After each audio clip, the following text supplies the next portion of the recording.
اسلام کے ابتدائی دنوں خلافت راشدہ کے زمانے کی بات ہے کہ ایرانی بادشاہ یزدگرد مسلمانوں سے شکست کھا کر اپنے ساتھیوں سمیت ترکمانستان میں چلا آیا۔ یہ ترکوں کا آبائی علاقہ تھا اور یہاں رہتے ہوئے اور مقامی لوگوں سے شادی کرتے ہوئے چند نسلوں بعد یزدگرد کی اولاد مکمل طور پر ترک ہی ہو گئی۔ 1000 سال پہلے اسی خاندان کا ایک ترک نوجوان غلام بنا لیا گیا۔ اس غلام کو سینٹرل ایشیا کی طاقتور ترین سلطنت سامانی سلطنت کے ایک گورنر الپتگین نے خرید لیا۔ اس غلام کا نام تھا سبکتگین۔ جی ہاں، وہی سبکتگین جس کے بیٹے کو ہم اور آپ سلطان محمود غزنوی کے نام سے جانتے ہیں۔ آج ہم اسی غلام سبکتگین اور اس کے بیٹے سلطان محمود غزنوی کا شجرہ نسب دیکھیں گے۔ غلام سبکتگین اپنی بہادری اور قابلیت کے باعث بہت تیزی سے اپنے آقا الپتگین کے قریب ہوتا چلا گیا۔ الپتگین سامانی سلطنت کا گورنر تھا۔ سامانی سلطنت 899 میں قائم ہوئی تھی۔ اپنے عروج کے دور میں Afghanistan, Iran, Turkmenistan, Tajikistan, Uzbekistan, Kyrgyzstan, Kazakhstan اور پاکستان کے کئی حصے اس سلطنت کا حصہ تھے۔ لیکن جس دور کی ہم بات کر رہے ہیں تب سامانی سلطنت بکھر رہی تھی۔ الپتگین کے بھی سامانی حکمران ابو منصور سے کچھ تعلقات خراب ہو گئے تھے۔ اسی وجہ سے الپتگین نے بغاوت کر کے افغانستان میں غزنی کے علاقے پر اپنی حکومت قائم کر لی اور اپنی آزادی کا اعلان کر دیا۔ الپتگین کی اس کامیابی کا فائدہ پہنچا اس کے غلام سبکتگین کو۔ ہوا یوں کہ الپتگین نے سبکتگین کو ترقی دے کر جنرل بنا دیا اور اسے سلطنت کے باہر دوسرے علاقے فتح کرنے کا کام سونپ دیا۔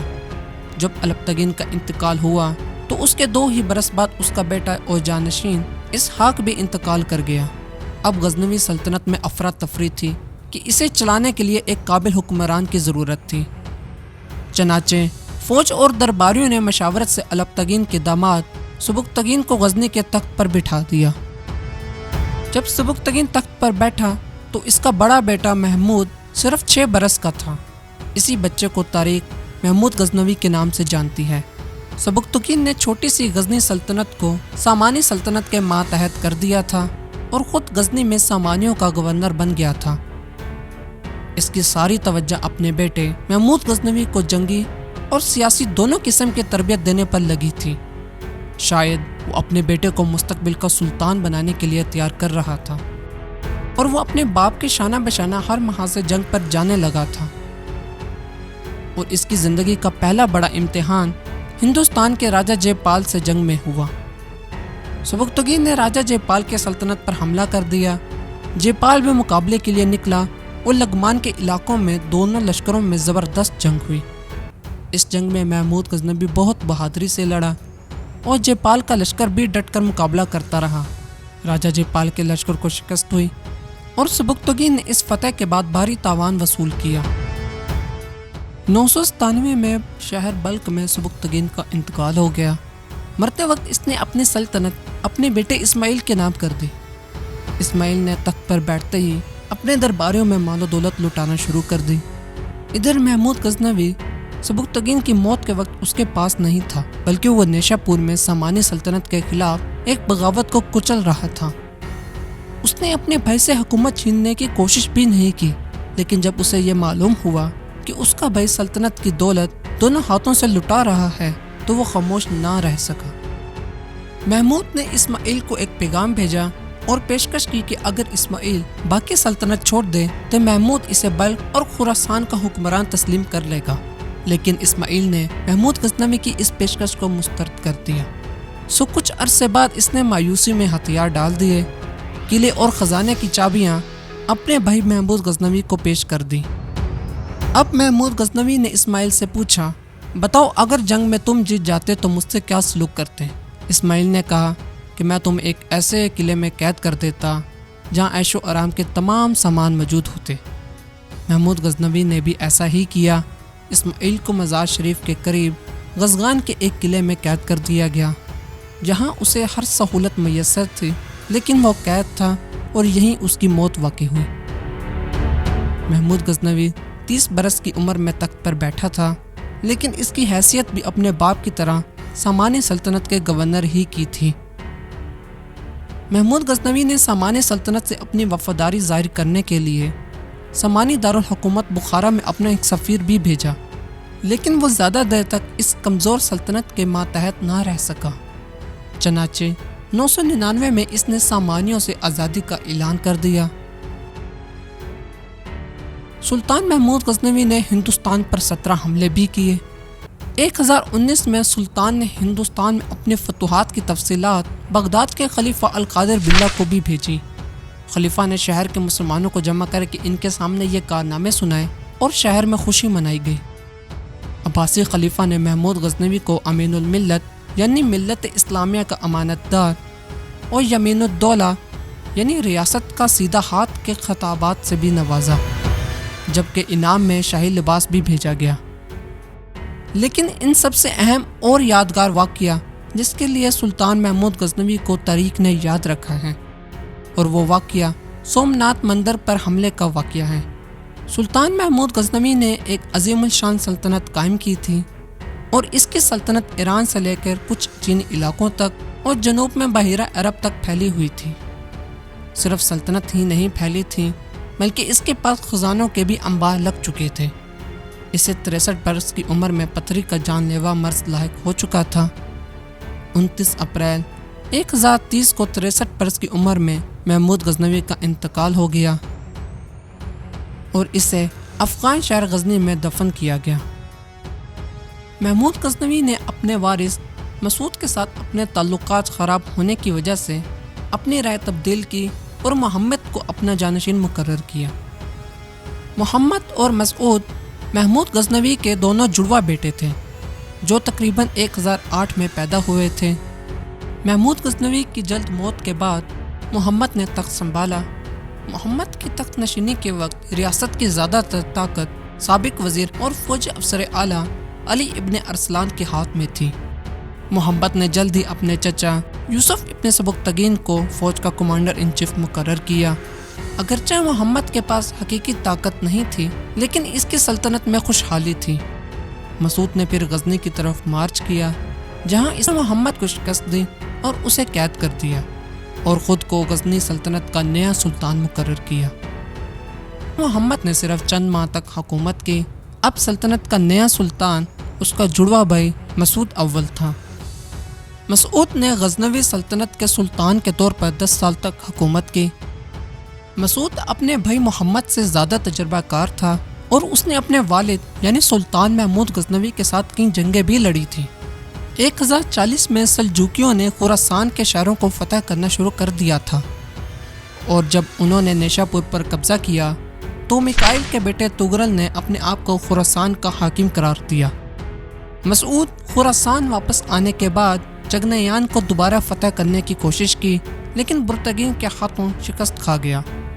تاہم اس نے سلجوکیوں کو ہرات اور نیشا پور سے نکال دیا۔ اس نے جلد ہی خراسان سے سلجوک کے خطرے کو مکمل طور پر ختم کرنے کے لیے مرو کی طرف کوچ کیا۔ مرو کے قریب ہی سلجوکوں اور غزنویوں کے درمیان ایک زبردست جنگ ہوئی جسے دندناکان کی جنگ کہا جاتا ہے، جہاں تغرل اور اس کے بھائی چاغری بیگ نے مسعود کی فوج کو ایک چھوٹی سی فوج سے شکست دی۔ اس طرح مسعود نے تمام مغربی خراسان پر مکمل طور پر کنٹرول کھو دیا۔ اگرچہ مسعود اپنے دارالحکومت غزنی کو برقرار رکھنے میں کامیاب رہا لیکن اس نے شہر چھوڑنے کا انتخاب کیا اور ہندوستان میں اپنا دارالحکومت قائم کیا۔ اس نے ان شکست کا ذمہ دار اپنی فوج کے سپہ سالاروں کو ٹھہرایا۔ مسعود کی فوج جو کہ اس کی عزت کرتی تھی اس کے خلاف بغاوت کر دی اور اس کے بھائی محمد کو دوبارہ تخت پر بٹھا دیا۔ تخت پر بیٹھتے ہی محمد نے پھر مسعود کو گیری میں قید کر دیا جہاں اسے یا تو محمد یا محمد کے بیٹے احمد کے حکم پر قتل کر دیا گیا۔ مسعود کے کئی بیٹے سلطان بنے جن کا ذکر ہم آگے چارٹ میں کریں گے۔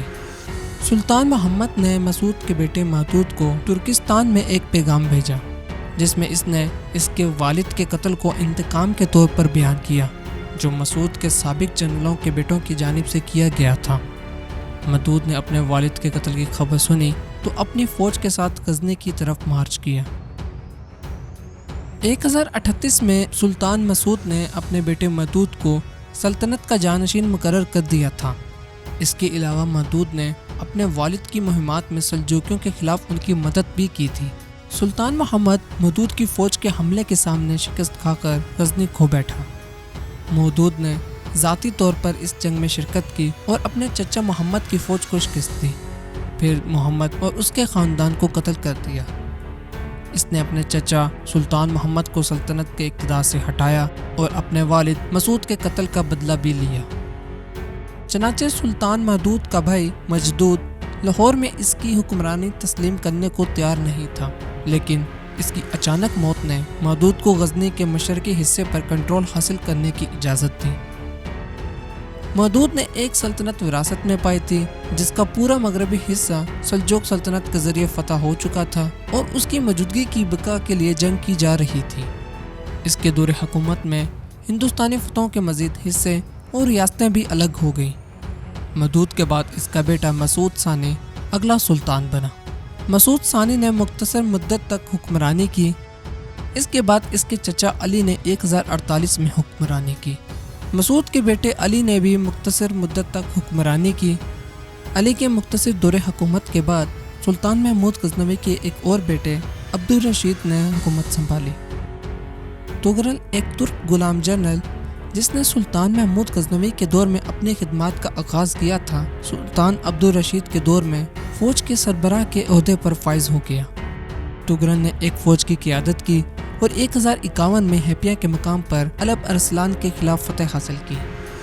تغرل اپنی فوج کے ساتھ غزنی کی طرف روانہ ہوا۔ عبدالرشید کو وفاداری کے بارے میں خط بھیجا جس میں اس نے لشکر کی بغاوت کا خدشہ ظاہر کیا۔ عبدالرشید جو خوف میں مبتلا تھا قلعہ میں بند ہو گیا۔ تغرل نے پہنچتے ہی محل کی فوج کی حمایت حاصل کی اور عبدالرشید کو قید کر لیا۔ اس نے عبدالرشید اور غزنوی خاندان کے 11 شہزادوں کو قتل کر دیا۔ غزنی پر قبضہ کرنے کے بعد تغرل نے ایک اور غلام جنرل کریگس کو خط بھیجا جو غزنوی افواج کا کمانڈر تھا اور اس سے حمایت مانگی، لیکن کریگس نے تغرل کی حمایت کو رد کر دیا اور غزنوی شہزادوں کے قتل کی مذمت کی۔ اسی دوران کریگس نے فوجی افسران کو خط بھیجے جن میں اس نے ایک غلام نستعین کو تغرل کے قتل کا حکم دیا۔ جب کریگس اور اس کی فوج غزنی پہنچی تو تغرل کا سر غزنی میں گھوم رہا تھا۔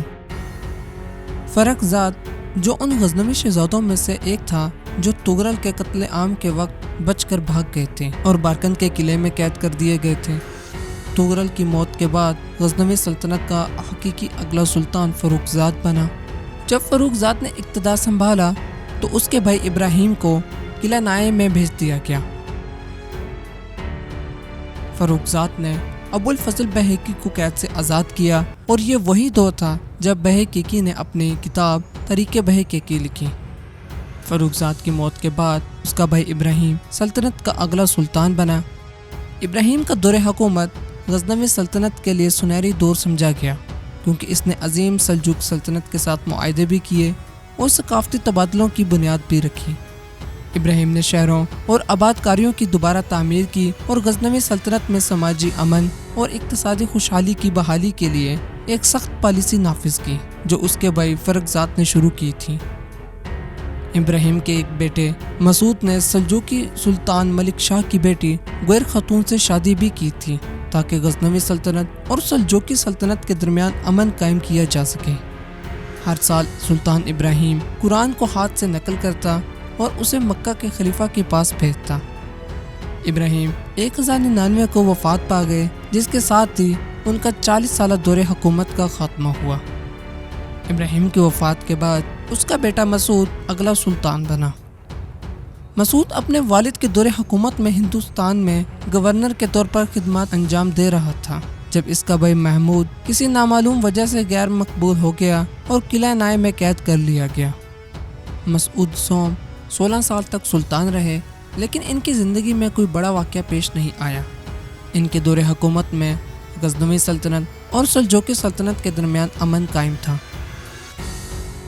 1112 میں مسعود سوم نے افغانستان کے شہر غزنی میں اپنے نام یعنی سلطان مسعود سوم کا محل بھی تعمیر کروایا۔